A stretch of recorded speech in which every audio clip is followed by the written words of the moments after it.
তুমি কেন ফজরের নামাজ একটা বছর কোনো দিন ফজরের নামাজ পড়তে পারলা না? যুবক, তোমাদের মধ্যে যারা ফজরের নামাজ পড়ো না, তোমার মতো অসভ্য, তোমার মতো নির্লজ্জ, বেহায়া, তুমি খোদার জমিনে হাঁটো কেমনে? তুমি মাটির তলে হাঁটতে পারো না?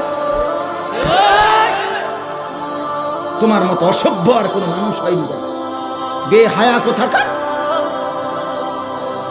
আল্লাহ রসুল সাল্লাল্লাহু আলাইহি সাল্লাম বলেন, তাহাজ্জুদ নামাজ হাদিসে আছে, নবীজির জামানায় একবার সাহাবীরা বললেন একজন মুসলমানের ব্যাপারে, ইয়া রাসূলুল্লাহ, এই লোক সারা রাত ঘুমায় থাকে ফজর পর্যন্ত, কোনোদিন তাহাজ্জুদ পড়ে না। তাহাজ্জুদ মানে ফজর না, ফজরের আগের নামাজ। কথা বোঝেন নাই আপনারা?